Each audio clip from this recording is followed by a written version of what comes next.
pertama saya mau menyapa dulu Bapak Mujiono dari Ikatan Ahli Pengadaan Indonesia atau IAPI Papua. Selamat bergabung Bapak Mujiono. Hadir, siap. Asik, oke, siap Pak. Oke, selamat hadir ya Pak ya. Oke, sip, saya lanjut ke yang kedua dulu. Berikutnya kita juga ada mengundang seorang Bapak. Beliau adalah selaku Kasubag Pengelolaan LPSE pada bagian pengadaan barang atau jasa Setda Kota Jayapura, menjadi salah satu fasilitator PBJ LKPP dari tahun 2017 sampai sekarang memiliki sertifikat kompetensi PPK. Ya, untuk itu saya ingin mengundang Bapak Alfeatra Rapah. Selamat siang, Pak. Selamat siang. Oke, sudah ya, Pak ya. Sehat ya, Pak ya? Ya. Sehat. Oke, amin. Oke, lanjut. Berikutnya, saya masih punya lagi panelis. Saya mau menyapa seorang dokter spesialis jantung dan pembuluh darah, konsultan kardiologi intervensi. Nah, beliau ini juga sebagai dokter spesialis jantung dan pembuluh darah di Rumah Sakit Awal Bros, Pekanbaru, dan terhimpun dalam Perhimpunan Dokter Spesialis Kardiovaskular Indonesia, yaitu akan bergabung ke kita Dr. Dasdo Antonio Sinaga.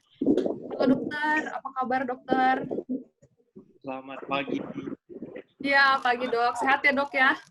Sehat. Sehat, oke, amin. Oke, lanjut lagi. Masih banyak Bapak Ibu. Berikutnya, saya juga akan ada seorang Bapak. Beliau selaku Ketua Komunitas Sales Indonesia. Beliau juga ternyata sebagai agency director dari Prudential. Nah, keahlian beliau itu jadi di bidang sales dan juga financial itu udah nggak perlu lagi diragukan, yaitu Bapak Indra Hadi Wijaja. Sudah bergabung, Pak? Selamat pagi, Mbak Vera. Selamat pagi, teman-teman semua. Pagi, Pak. Selamat pagi. Oke. Baik, selanjutnya saya juga mau menginfokan bahwa kita juga kedatangan seorang CEO dari Halosis, yaitu Halosis itu apa sih? Mungkin bagi Bapak Ibu yang belum pernah dengar gitu ya. Jadi Halosis itu membantu para pelaku UMKM, khususnya usahawan wanita yang berjualan lewat media sosial dan membalas chat pelanggan secara otomatis dan meningkatkan penjualan usahanya. Dengan teknologi AI seperti asisten virtual, berjualan di sosmed menjadi lebih cerdas, cepat, dan cermat. Jadi, Halosis juga sudah menerima beberapa penghargaan seperti dari Gojek yang diberikan oleh Pak Jokowi dan Bapak Nadiem Makarim untuk role-nya dalam mengembangkan UMKM Indonesia dengan teknologi.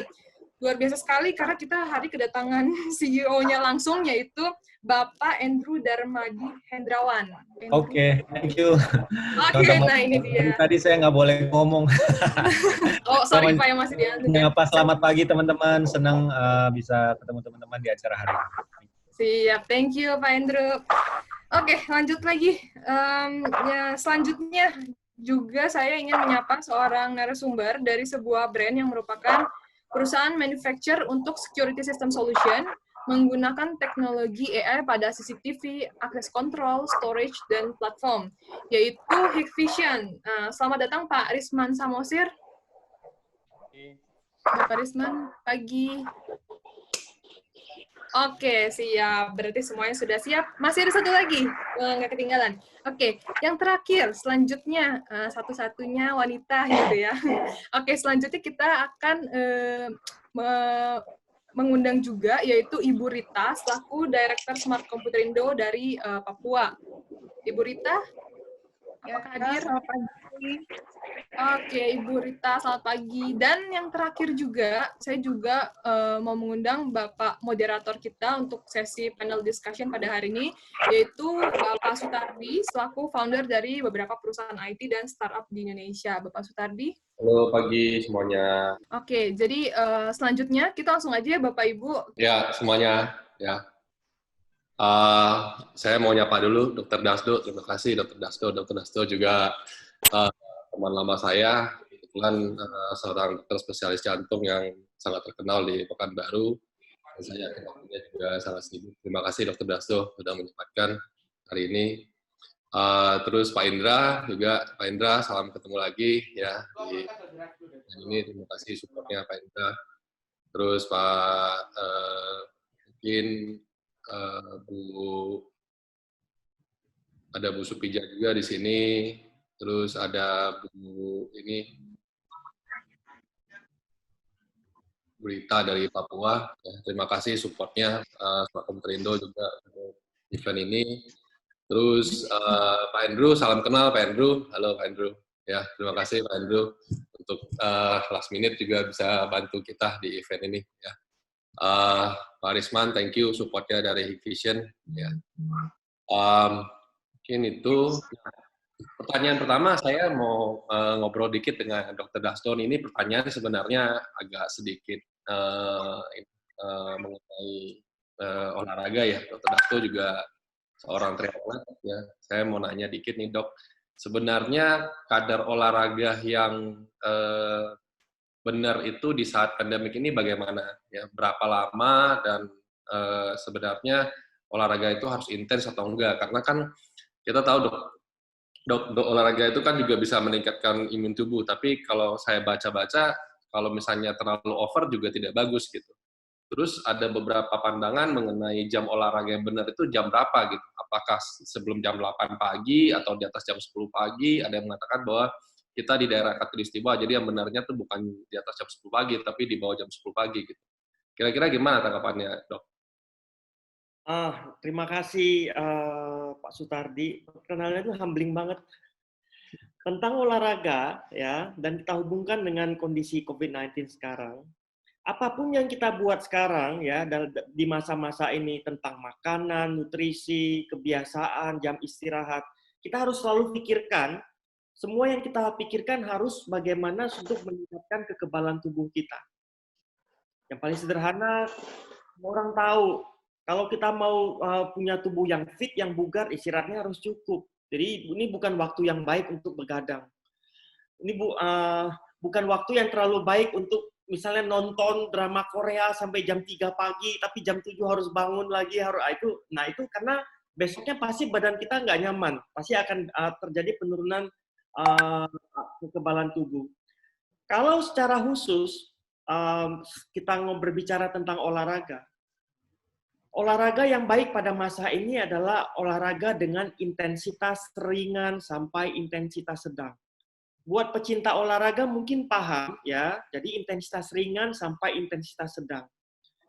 Kalau secara lebih detail saya jelaskan adalah olahraga itu kekuatannya, tingkatannya itu kita bisa bagi berdasarkan intensitasnya atau tingkat kelelahan tubuh kita. Untuk mempermudah, biasanya orang yang berolahraga dengan rutin itu memakai jam tangan yang sudah ada detak jantungnya. Tapi kan nggak semua orang seperti itu. Nah, untuk detak jantung itu pada waktu berolahraga, misalnya berjalan cepat, lari lambat, lari yang kecil maksudnya, atau bersepeda, ya, itu kita mencapai detak jantung targetnya sekitar seumur-umur kita lah, sekitar 35 sampai 45. Itu adalah sekitar 120 sampai 130 kali per menit. Nggak usah lebih dari itu. Buat pecinta olahraga disebutkan sebagai ini zona heart rate 2 dan 3. Tapi buat orang yang awam, saya jelaskan dengan lebih simpel begini. Kita berolahraga yang rutin, ya, yang terukur dan teratur, usahakan mencapai 20 sampai 30 menit per episode olahraga, ya. Nah, waktu berolahraga itu usahakan kita misalnya mencapai satu titik yang agak lelah, tapi kita masih lelah itu, tapi kita masih bisa ngomong dengan nyaman. Kalau misalnya kita berlari terlalu kencang, itu ngomong jangan boro-boro ngomong, tarik nafas saja susah. Nah, itu bukan waktu yang tepat untuk melatih diri sampai tingkat seperti itu. Kita berolahraga, aktivitas fisik yang nyaman, tapi beri kadar lelahnya yang cukup, tapi kita masih bisa ngomong. Nah, mengenai waktunya, untuk berolahraga itu boleh pagi, boleh sore, boleh malam, tidak ada masalah.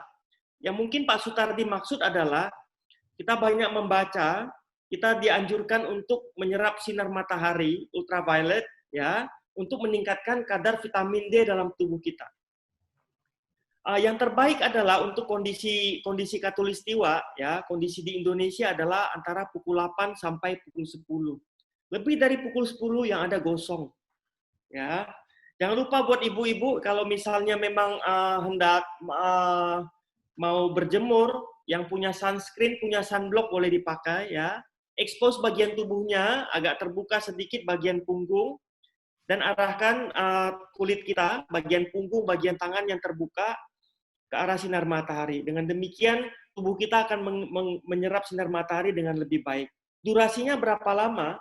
Anjurannya adalah, kalau yang belum pernah, mulai dengan 5 menit, tapi kalau yang udah terbiasa, pertahankan 10-15 menit per kali, selama 3 kali seminggu. Kira-kira gitu. Oke, informatif sekali, dokter. Ya. Jadi memang kalau kita ngomongnya itu harus nyaman ya, dok ya. Yang penting nyaman. Setelah olahraga masih bisa ngobrol, masih bisa ketawa-ketawa ya. Jangan sudah olahraga tuh mukanya pucat gitu, dok ya. Oke, thank you dokter. Ya, ini ada pertanyaan juga dari ini. Tapi sebelum masuk ke pertanyaan ini, saya mau tanya ke ini Pak Petra. Tadi Pak Petra sampai menyampaikan bahwa sebenarnya pengadaan yang sekarang itu bisa diadakan tanpa HPS, Pak. Berarti tanpa kalau HPS itu harga perkiraan sementara ya, karena kalau setahu saya kan pengadaan itu sebelumnya harus ditentukan dulu HPS-nya berapa, terus dari beberapa, bukan hanya cuma HPS, biasa harus ada beberapa HPS. Nah, pengadaan yang tanpa HPS ini apakah berlaku untuk semua pengadaan, semua jenis pengadaan, atau hanya pengadaan yang berhubungan dengan COVID-19, Pak? Oke, Pak. Saya jawab sekarang, Pak, ya? Ya, silakan, Pak. Oke. Ya, terkait hal itu memang pada umumnya, kalau kita bicara pengadaan barang jasa yang secara umum, langkah pertama ada perencanaan pengadaan dan ada persiapan pengadaan. Itu salah satunya yang Bapak Sutardi sebutkan tadi. PPK menyusun harga perkiraan sendiri atau biasa kita singkat HPS. HPS pun disusun berdasarkan hasil survei. Jadi HPS itu sebenarnya batas tertinggi suatu kompetisi. Jadi misalnya kalau dikompetisikan, ditenderkan, itu batas tertinggi. Jadi kemungkinan kalau survei HPS-nya ini benar, pastinya tidak akan terlalu murah yang menawar, atau bahkan tidak ada yang menawar karena mungkin HPS-nya terlalu rendah. Tidak ada yang menawar, jadi rugi. Seperti itu. Itu prinsip awalnya sebenarnya HPS. Nah, jadi setiap pengadaan barang jasa yang normalnya, itu menyusun HPS yang melalui penyedia.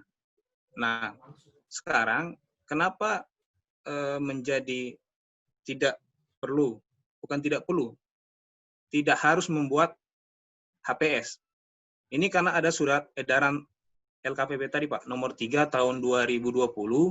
Jadi kalau di dalam penanganan darurat tersebut, di situ sudah disebutkan bahwa walaupun belum ada harga perkiraan, bukan HPS, malah harga perkiraan, PPK bisa menunjuk penyedia hanya untuk pengadaan COVID. Pengadaan dalam hal penanganan COVID. Pengadaan dalam penanganan COVID tentunya tidak semua pengadaan. Itu mungkin bisa dilihat dari beberapa aturan yang lain. Mungkin kalau kita bisa lihat dari gugus tugas, ada surat edaran dari Menteri Dalam Negeri terkait apa saja yang bisa dilakukan dalam penanganan darurat. Misalnya pengadaan alat kesehatan, kemudian bahan makanan mungkin. Nah, itu sudah dituangkan di dalam aturan terkait barang-barang mana, pengadaan apa saja yang masuk kategori penanganan COVID. Bahkan konstruksi juga ada. Konstruksi yang dalam penanganan COVID. Mungkin nanti sambil menjawab juga pertanyaan dari Kabupaten Puncak Jaya, bahwa hati-hati untuk kita menentukan bahwa pekerjaan konstruksi itu merupakan penanganan COVID. Tidak semua konstruksi merupakan penanganan COVID. Kalau kita melihat peraturan LKPP nomor 13 terkait penanganan darurat, jadi ada aturan sebelum surat edaran ini keluar sebenarnya. Untuk konstruksi, itu yang sifatnya sebenarnya semi permanen atau tidak permanen. Kalaupun mau permanen, dia harus cepat. Kalau kita tahu ada di Cina ya, di Wuhan, membangun rumah sakit yang hanya dalam waktu 14 hari kalau nggak salah. Nah, itu bisa. kalau mau permanen. Tapi kalau yang butuh waktu berbulan-bulan, itu bahasa daruratnya hilang. Itu bukan darurat lagi berarti. Jadi tidak masuk kategori kalau kita bicara konstruksi. Jadi tidak semua pengadaan ini dikategorikan bahwa tidak perlu HPS. Jadi hanya untuk pengadaan dalam penanganan COVID-19. Dan itu juga diperkuat dari surat edaran LKPP nomor 3. Bunyinya memang seperti itu, Pak. Jadi memang bagi teman-teman semua, hati-hati dalam melihat bahwa ini penanganan COVID.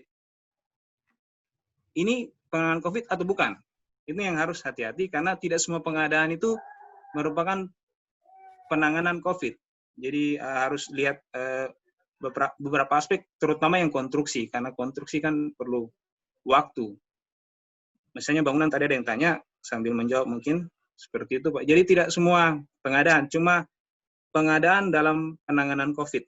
Itu saja, Pak. Baik, Pak. Baik. Jadi memang hanya dikhususkan untuk pengadaan yang langsung berhubungan dengan penanganan bencana COVID-19 ya, Pak ya. Dan jadi, tidak menutup kemungkinan kita kan nggak tahu nih berkepanjangan seperti apa. Bisa saja pengadaan yang lain, contoh ya, ini kita sekarang masih berpatokan pada di bidang kesehatan. Besok mungkin di pendidikan. Bisa saja ke depan untuk dalam hal ini ada kebijakan yang mengeluarkan bahwa mungkin arahnya kayak online. Mungkin saja dari sisi yang waktu yang panjang. Nah, mungkin saja pengadaan-pengadaan yang di luar daripada kesehatan bisa saja. Nah, ini kalau kita berpikir nanti statusnya kan ada masa siaga, tanggap, dan ada pemulihan. Itu semua masuk dalam penanganan darurat. Tinggal nanti statusnya ini diperpanjang apa tidak, itu yang berwenang adalah pemerintah memutuskan bahwa kita masih dalam keadaan penanganan darurat COVID apa tidak. Jadi memang ini masih belum tahu kita, tapi posisi sekarang memang lebih banyak ke hal-hal yang kaitannya dengan kesehatan dan juga terkait hal-hal untuk pertolongan. Artinya jaring pengaman sosial, artinya dalam sisi ini ada bantuan sosial kepada masyarakat dari sisi bahan makanan dan sebagainya. Kita nggak tahu ke depan ini. Jadi untuk sementara seperti itu, Pak. Yang garis besar penanganan COVID. Baik Pak. Ya. Jelas sekali Pak informasinya. Ya karena saat ini yang saya baca dan saya dengar dari teman-teman itu agak simpang siur ya. Jadi mana yang boleh diadakan dan mana yang tidak boleh diadakan, Pak. Karena gejala COVID ini juga anggaran kan berubah-ubah terus Pak saat ini Pak ya. Oke, terima kasih Pak Petra. Saya mau menyapa Pak Indra. Pak Indra. Halo Pak Indra. Halo Pak Sutardi. Halo Pak. Ya. Ya Pak ketemu lagi Pak. Ketemu lagi Pak Indra. Iya, walaupun secara online ya Pak ya, belum bisa ketemu. Iya. Ya. Iya, Pak Indra. Tadi Pak Indra sempat menyampaikan bahwa secara dunia sales terus sendiri kan sebenarnya salah satu yang cukup impact ya dengan kondisi COVID-19 ini Pak ya. Karena sales itu setahu saya kan ya secara nalarnya saya nih, sales itu kebanyakan memang harus bertatap muka secara langsung gitu ya.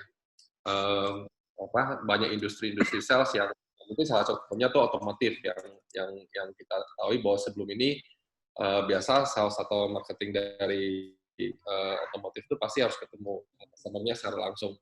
Nah, kalau dari Pak Indra sendiri ngelihat nih industri mana saja yang sebenarnya paling terkena dampaknya, paling besar untuk dunia sales. Terus kira-kira solusi-solusi apa aja nih yang mungkin dari Pak Indra ataupun komisi sudah lakuin untuk, karena kita nggak tahu ini kan akan berapa lama nih gejala, kata saya kemarin baca salah satu artikel, we have to live with it gitu. Jadi kita harus befriend with the virus sekarang, karena kita nggak tahu mau berapa lama gitu, karena kita nggak bisa ngelak-ngelak terus kan. Kita berharap bulan depan selesai, itu mungkin akhir tahun, mungkin kayak tadi kata Dr. Dasdo tuh sampai akhir tahun depan vaksinnya baru ada. Yeah. Nah kira-kira gimana Pak dari sisi Pak Indra sendiri ataupun komisi ini menyikapi hal ini? Ya, thank you Pak Sutardi. Memang sekarang ini masa-masa yang seru sih kalau untuk dunia sales ya, karena biasanya orang-orang sales itu katanya adalah nggak boleh di kantor, karena kalau di kantor itu nggak ada duitnya gitu ya, jadi harus jualan, harus keluar jam 10 pagi itu udah tendang-tendangin keluar kantor. Nah sekarang bukan hanya nggak bisa di kantor, tapi harus di rumah malahan. Jadi ini sesuatu yang menantang sih untuk dunia sales. Tadi pertanyaannya adalah dunia mana saja yang terdampak. Kalau menurut saya hampir semuanya terdampak. Tapi dampak ini bisa dilihat dari dua sisi. Bisa sisinya sisi negatif dan sisi yang positif. Ada nggak yang sisi positif karena COVID? Ada. Industri alat kesehatan luar biasa gitu kan ya. Naiknya gila-gilaan. Terus kemudian industri-industri yang berhubungan dengan kesehatan juga yang tadinya orang-orang tidak aware dengan vitamin, dengan olahraga. Tadi Pak Sutardi juga nanya-nanya tentang olahraga pagi gitu ya. Itu jadi makin aware, makin sadar gitu orang dengan kesehatan. Nah, sekarang cuma tantangannya adalah gini. Tantangannya adalah yang pertama adalah daya beli masyarakat. Yang pertama orang-orang itu banyak sekali di era seperti ini karena tadi banyak ketidakpastian. Jadi si retail ini memang sangat-sangat terpengaruh sih kalau menurut saya, karena orang yang punya duit menahan pembelian, yang mau beli nggak boleh ketemuan. Jadi agak-agak menantang. Nah, dari kita sendiri, kita melihat bahwa sebenarnya sales itu tetap bisa terjadi. Dalam artian gimana? Dalam artian orang-orang bisa jualan dengan dua cara, dengan cara online maupun cara offline. Selama ini mungkin kita terbiasa dengan cara-cara offline. Jadi harus ketemu, harus tatap muka, dan lain-lain. Nah, tapi sekarang ini sebenarnya online bisa dan sangat-sangat bisa untuk dilakukan. Contohnya adalah apa? Contohnya adalah Zoom meeting kita sekarang ini. Yang tadinya untuk ketemuan kita perlu menyisihkan waktu, kemudian kita perlu pergi ke tempatnya, kita perlu macet-macetan dan lain-lain. Nah sekarang ternyata dengan Zoom, ternyata kita bisa ketemuan, kita bisa ngobrol, kita bisa diskusi, bisa tatap muka bahkan gitu ya. Nah jadi ini sebenarnya adalah menggunakan teknologi. Apalagi dong yang perlu kita lakukan? Yang perlu kita lakukan yang lain adalah bagaimana caranya di era COVID ini orang-orang yang tadinya nggak bisa ketemu, kita tetap bisa ketemuan, kita bisa ngobrol-ngobrol, dan mereka jadi punya lebih banyak waktu. Nah, lalu kemudian apa lagi? Lalu kemudian adalah bagaimana tetap keep contact dengan customer-customer kita. Saya punya banyak list nama yang mungkin kemarin-kemarin sudah cukup lama nggak bisa dihubungin atau nggak sempat untuk hubungin. Nah, sekarang kita bisa hubungan lagi. Nah, ini adalah sebuah kesempatan untuk orang-orang sales supaya apa? Supaya tujuannya adalah gini, kita nggak bisa ngerubah keadaan COVID, keadaan pandemi, keadaan PSBB ini kita nggak bisa rubah. Tapi yang perlu kita lakukan, kita hanya perlu adalah memfokuskan pada apa yang bisa kita lakukan sekarang. Jadi kalau buat saya bilang adalah yang bisa kita lakukan sekarang adalah keep contact.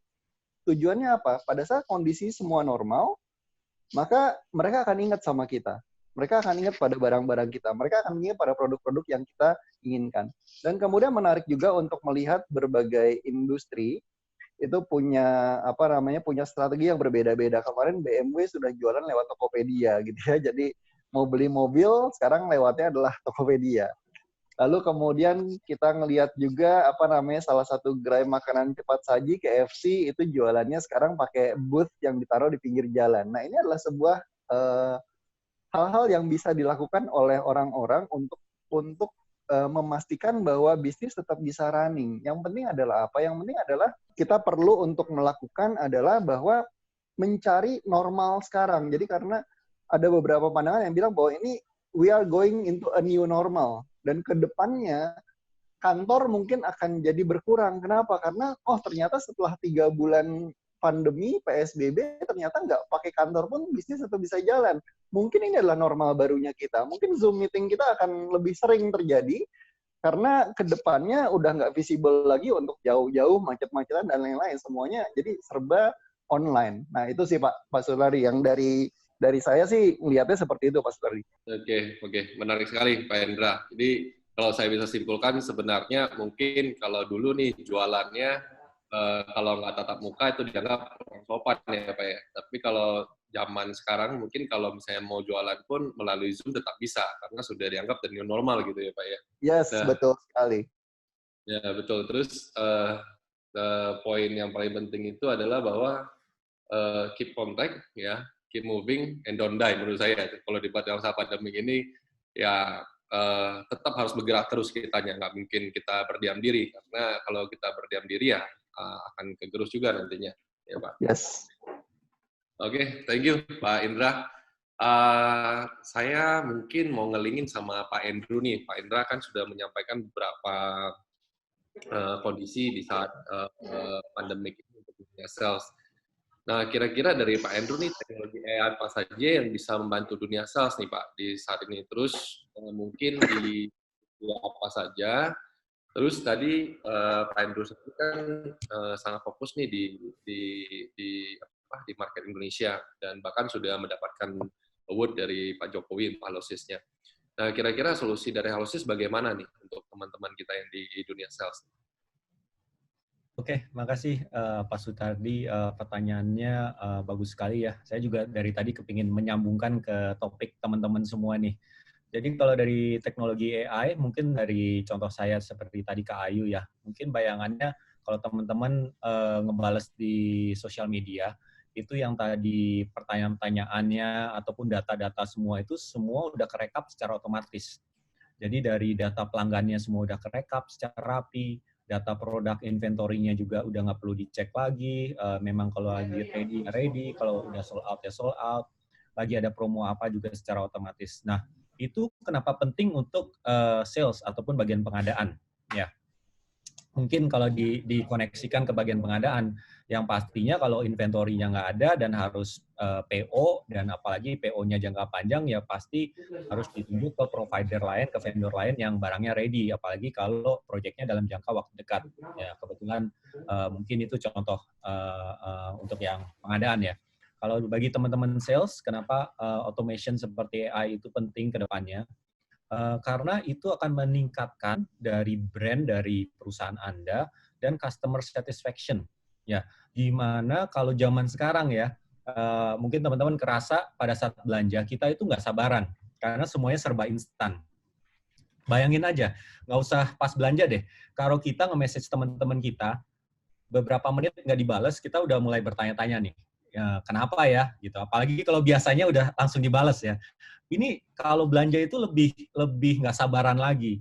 Nah, itu dengan ada research, 90% itu transaksi kemungkinannya akan jadi tercapai kalau dibalas di dalam 2 menit. Kalau di atas 2 menit, dia akan malah shopping around. Ya, jadi balik lagi ke teman-teman sales, mungkin kalau yang lagi kontak-kontakan ya pasti juga oke, ya kan on WhatsApp terus nih teman-teman Pak Indra udah pasti kan. Ataupun yang teman-teman yang lagi nge-pitch proyek seperti itu kan pasti hands-on banget nih. Nah, itu di mana salah satu fungsi AI. Mungkin bukan untuk menggantikan fungsi manusia, tapi untuk membantu supaya kita bisa lebih efektif. Yang tadinya hanya bisa ngelayanin beberapa pelanggan, sekarang mau ratusan ribuan pun juga bisa gitu sih. Dan mereka pelanggan-pelanggan itu juga balik lagi bisa terlayani dan puas dan mendapatkan jawaban-jawaban yang mereka cari dengan cepat. Seperti itu sih. Contoh AI-nya sebenarnya banyak sekali, tapi saya berusaha sambungkan dengan topik hari ini. Seperti itu sih. Oke, menarik sekali ya. Jadi intinya itu bukan menggantikan manusia ya Pak ya, karena pada ujungnya sebenarnya kan sales itu tetap ada personal touch-nya biasanya baru sales itu terjadi. Tapi memang untuk membantu untuk menjawab mungkin pertanyaan yang memang rutin ya, karena teman-teman yang di toko yang jualan di toko online juga sering memberikan keluhan bahwa sudah dikasih tahu di toko online kita tersedia warnanya hitam, merah, biru, tetap juga ditanya warna putih ada apa enggak gitu. Nah itu sesuatu pertanyaan menurut saya tuh rutin sekali ditanyakan sama user, itu yang mungkin bisa di-cover sama Halosis ya. Oke, sip. Nah, saya mau sebelum saya masuk ke brand nih, karena kita berusaha start dan end on time 11.30, saya hanya punya 10 menit. Saya mau balik lagi ke Dr. Dasto nih, sedikit saya linkkan mengenai AI dan artificial intelligence dan mungkin di dunia kedokteran yang seperti itu ada Halodoc, ya sekarang cukup ngetren nih dok. Nah, menurut Dr. Dasto nih bagaimana? Ini telemedicine ini menjadi salah satu yang sangat in di saat masalah pandemik ini. Tapi sebenarnya mungkin sama dunia sales bahwa orang itu kadang-kadang lebih suka ada personal touch-nya, ada personal ada ketemu muka, ada interaction-nya, human interaction-nya gitu. Nah, tapi kalau di saat sekarang ini kan ini masuknya sangat tidak memungkinkan untuk orang mungkin sakitnya tidak begitu parah, tapi mau ke rumah sakit aja mungkin dia was-was gitu. Jadi mau nggak mau dia melalui telemedicine.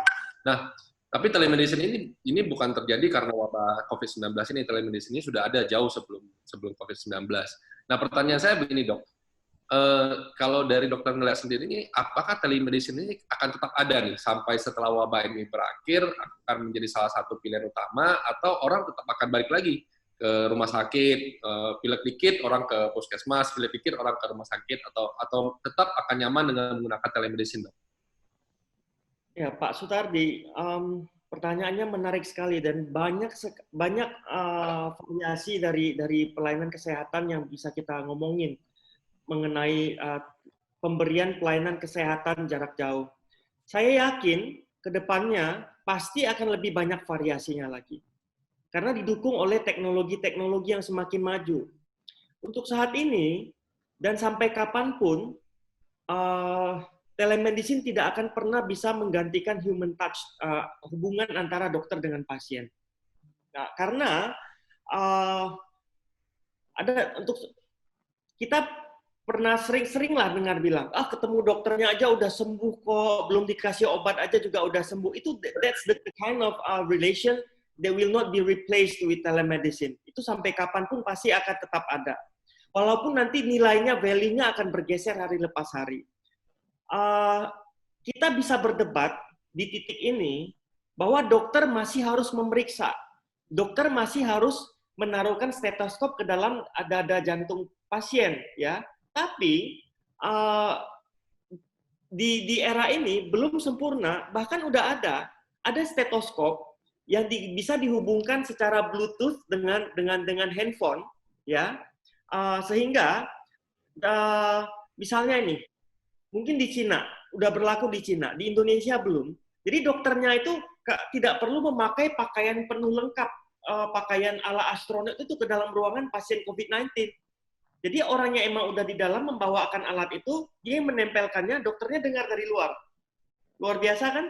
Nah, mungkin nanti suatu waktu ada alat jarak jauh yang bisa menghubungkan itu, sehingga dokter dan pasien benar-benar bisa ketemunya hanya dari via teleconference, but we don't know when. Kita nggak tahu kapan titik itu akan terjadi. Yang kedua, kalau kita batuk, dokter seringkali coba buka mulutnya dong. Kita mau lihat ada infeksi, ada lendir atau enggak. Sekarang mudah banget. Buka aja mulut, tempelkan ke kamera yang resolusi tinggi, dokternya bisa lihat. Dan kemudian nanti berkonsultasi, bisa aja drive-thru, ya, pasien datang ke rumah sakit, dapat resep dan pulang. Atau nanti bisa digojekin, digosenkan obatnya oleh rumah sakit, atau ada kurir dari rumah sakit. Itu adalah suatu keniscayaan, sesuatu yang sangat mungkin terjadi di masa yang akan datang. Apakah itu dalam masa yang dekat atau yang mungkin jarak lebih dari 10 tahun, kita nggak tahu. Namun kami semua sebagai tenaga kesehatan harus bersiap dengan itu. Kalau kita nggak ikut perubahan, tentunya nanti akan tenggelam juga oleh zaman. Jadi kalau ada dokter yang tetap berkeinginan, saya nggak mau belajar pakai Zoom, ribet banget. Ya nanti lama-lama akan dengan tren yang berubah, dia akan juga nggak akan tertinggal. Contohnya aja, kalau dulu kita cuma tahu ada Halodoc, ada Klik Dokter, itu adalah platform startup yang untuk kondisi seperti ini. Saat ini rumah sakit juga udah bikin loh. Tempat saya bekerja juga udah melakukan konsultasi jarak jauh. Via apa? Zoom oke, via WhatsApp call oke, dan ini sudah terjadi. Dalam satu hari mungkin pasien saya yang jarak jauh ini bisa berkisar 2-5 pasien, itu lumayan loh. Karena pasien yang datang tuh udah dikit. Rumah sakit tuh sekarang sangat tentram, adem ayem. Jadi sebenarnya orang nggak perlu takut ke rumah sakit karena rumah sakit sepi, apalagi rumah sakit swasta saat ini. Pasien-pasien yang cuma repeat obat, ngambil obat pasien kronis, cuma ngambil obat darah tinggi, obat jantung, itu kita bisa repeat. Nah, kalau saya mungkin kasih saya waktu 2 menit lagi bercerita, memang di titik ini, termasuk di Halo Dokter, Klik Dokter, yang bisa melakukan telemedicine jarak jauh adalah pasien yang sudah dikenal sebelumnya. Karena kita akan terkait dengan masalah hukum, tanggung jawab hukumnya bagaimana.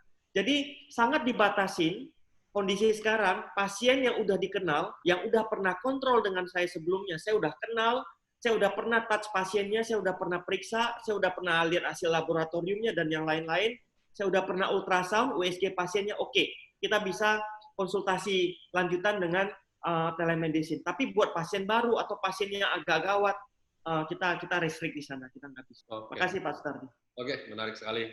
Jadi One bahkan day after CEO Elon Musk ya dokter di dunia kedokteran sendiri harus melakukan adaptasi ya. Itu harus, kalau enggak ya memang di saat sekarang ini ya semua harus beradaptasi, karena kalau enggak ya kita akan kemakan sama zamannya gitu, mau nggak mau. Oke. Ya, kita masih punya sekitar 3 menit sampai 5 menit lagi. Saya mau masuk ke brand bentar dengan division Pak Andrew.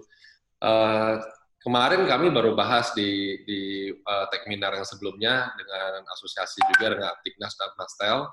Ya, kita sempat ngobrol, saya sempat menanyakan bahwa sebenarnya teknologi itu apa maksudnya dari pihak brand itu melakukan research nggak sih? Karena misalnya contoh gampang nih, saya pakai handphone saya face recognition.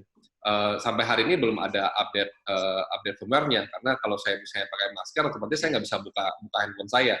Karena dia nggak recognize face-nya saya gitu. Padahal kita ngomong sekelasnya iPhone gitu ya.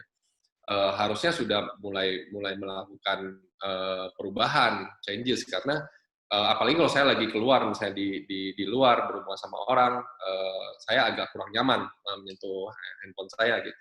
Nah tadi saya ngelihat bahwa CCTV Vision sudah melakukan, bahkan bukan CCTV-nya aja, bahkan akses kontrolnya sudah melakukan satu terobosan yang cukup canggih, itu kalau misalnya dia nggak pakai masker, pintunya nggak terbuka, Pak.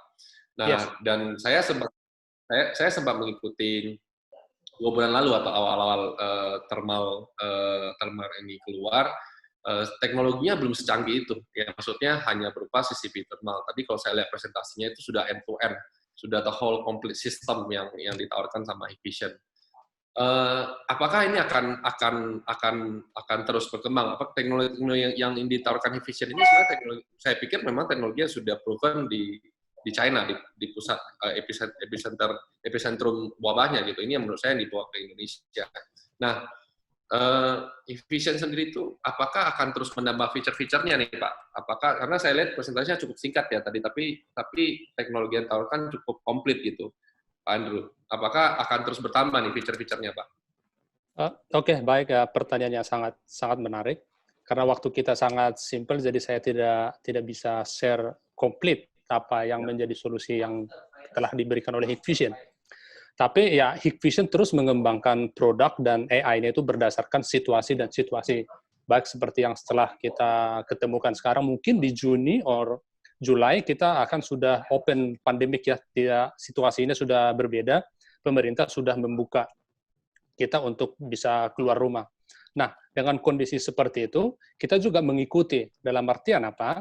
Walaupun kita bisa keluar ruangan atau keluar rumah, bertemu dengan yang lain, kita juga dianjurkan tetap menggunakan masker dan tetap kita harus jaga jarak. Nah, dengan mengikuti suatu situasi tersebut, seperti tadi pertanyaan Bapak, Hikvision juga mengembangkan sistem untuk menghadapi situasi itu. Artinya, kita bisa mengetahui jarak setiap orang. Kita bisa mengetahui berapa jumlah orang di dalam ruangan. Oke. Kita bisa mengetahui secara real time suhu orang tersebut di dalam ruangan karena alatnya kita mampu mendeteksi setiap suhu orang sampai maksimum 30 orang sekali deteksi dengan akurasi 0,5 derajat Celcius yang tadi saya sebutkan, plus minus 0,5 derajat Celcius, sesuai dengan anjuran dari National Institute of Meteorology China. karena virus ini ditemukan berawal dari China dan diperiksa dan diteliti oleh tim ahli di China bahwa dengan plus minus dengan suhu plus minus dengan akurasi 0,5 derajat itu sudah bisa menentukan apakah si orang tersebut memiliki suhu yang tidak normal atau tidak. Misalnya contohnya pemerintah atau WHO menyebutkan atau menyarankan suhu 37,5 itu sudah dianggap tidak normal. Nah, dengan kondisi seperti itu, proses penyaringan tahap awal dengan menggunakan teknologi yang tidak perlu kontak fisik itu sangat-sangat membantu pemerintah atau sangat membantu kita semua. Bayangkan kalau kita mendeteksi suhu dengan menggunakan termometer air raksa, termometer telinga, atau termometer gun, itu sangat-sangat tidak efektif. Bahkan akurasinya plus minus 2 derajat. Itu sangat-sangat tidak efektif. Dengan melalui penelitian yang dikembangkan oleh Hikvision dan bekerja sama dengan para ahli di China, maka kita mengembangkan sistem yang kita tidak perlu kontak fisik. Yang kita hadapi ini adalah kita tidak melihat apa yang kita hadapi, tapi kalau kita kontak fisik, maka kita akan secara cepat menyebarkan virus tersebut. Nah, itu yang dikembangkan oleh Hikvision dari situasi pandemik dan pasca pandemik kita terus mengembangkan teknologi tersebut. Oke, thank you. Oke, thank you Pak.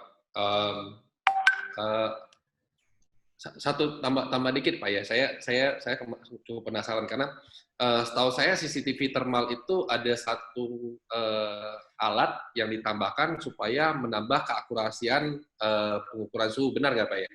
Oh iya, ada dua sistem sebenarnya. Satu CCTV, satu black body. Nah, black body ini untuk meningkatkan akurasi ke plus minus 0,1. Ini sebagai kalibrator saja. Sebetulnya pihak Kementerian Kesehatan juga sudah menggunakan sistem itu. Kita bisa lihat di imigrasi, mereka sudah membangun sistem itu. Namun kan belum semua orang tahu apa sih maksud dari sistem itu. Sebenarnya dengan plus minus 0,5 juga sudah memenuhi standar yang ditentukan oleh National Institute of Meteorology China. Tapi kalau kita ingin melihat akurasi yang lebih akurat lagi, kita membutuhkan black body sebagai kalibrator. Namun, sekarang banyak di pasaran yang memiliki dua teknologi. Sebenarnya yang banyak di pasaran sekarang itu ada dua teknologi. Satu thermal imaging, satu thermopile. Kalau kita menggunakan sistem thermopile, itu akan sedikit lebih lambat dibanding thermal imaging. Dan untuk memeriksa suhu tubuh kita dengan menggunakan thermopile, kita perlu mendekatkan jarak dengan si device tersebut atau si alat. Dan itu akan memakan waktu sekitar 0,07 second. Hikvision mampu mendeteksi 0,2 second. Itu perbandingan dari kecepatannya. Dan mampu mendeteksi, jadi kalau menggunakan thermopile, itu tidak bisa mengintegrasikan AI face recognition dan AI deteksi suhu tubuh. Thermal imaging, antara thermal imaging dan face recognition itu bisa saling terintegrasi. Jadi pada saat suhu saya dideteksi, maka si face recognition akan mengetahui bahwa itu adalah suhu tubuh saya dengan nama, misalnya contohnya nama Risman, suhu tubuhnya sekian. Itu bisa dideteksi, dilakukan dan dimasukkan ke dalam database. Jadi sehingga ketika kita mau melihat data, misalnya contohnya ada orang yang terdeteksi suhunya tidak normal, kita bisa melihat playback atau kita bisa melihat data yang sudah direcord oleh face recognition dan thermal imaging tersebut. Jadi kita tahu suhu si A yang masuk adalah sekian, suhu si B yang masuk adalah sekian. Jadi kita memiliki data. Tapi kalau kita menggunakan thermopile atau thermogun, kita tidak memiliki data sama sekali. Gone, hilang. Ya, itu kelebihan yang dikembangkan oleh Hikvision. Wah, canggih sekali. Apalagi di saat dunia sekarang ini, data is everything ya Pak ya. Jadi, betul sekali Pak. Ya, kalau data ya berapa gitu ya. Ya, saya mengikuti perkembangan teknologinya dari awal sejak wabah ini dan cukup surprise, cepat sekali Hikvision itu berinovasi dan menciptakan teknologi-teknologi baru dan mengintegrasikan AI ke dalam sistemnya. Ya, oke. Terakhir saya mau coba nyapa Bu Rita. Bu Rita sendiri untuk solusi Hikvision ini saya yakin sudah ada di Smartcom Terindo ya Bu ya. Jadi kalau mungkin bagi dinas-dinas atau mungkin bagi kantor-kantor pemerintahan, apalagi ini setelah wabah berakhir pasti kemarin kita sempat bahas bahwa nggak semua bisa WFH gitu, karena kantor pemerintahan atau dinas itu lebih banyak public service-nya. Mau nggak mau mereka harus buka, harus balik lagi ke kantor dan harus menerima masyarakat untuk memberikan public service. Ini semua bisa di teknologi Vision ini semua bisa di-purchase melalui katalognya Smart Komputerindo. Benar ya, Bu Rita ya? Betul. Bisa Pak Sutardi. Udah siap ada di situ.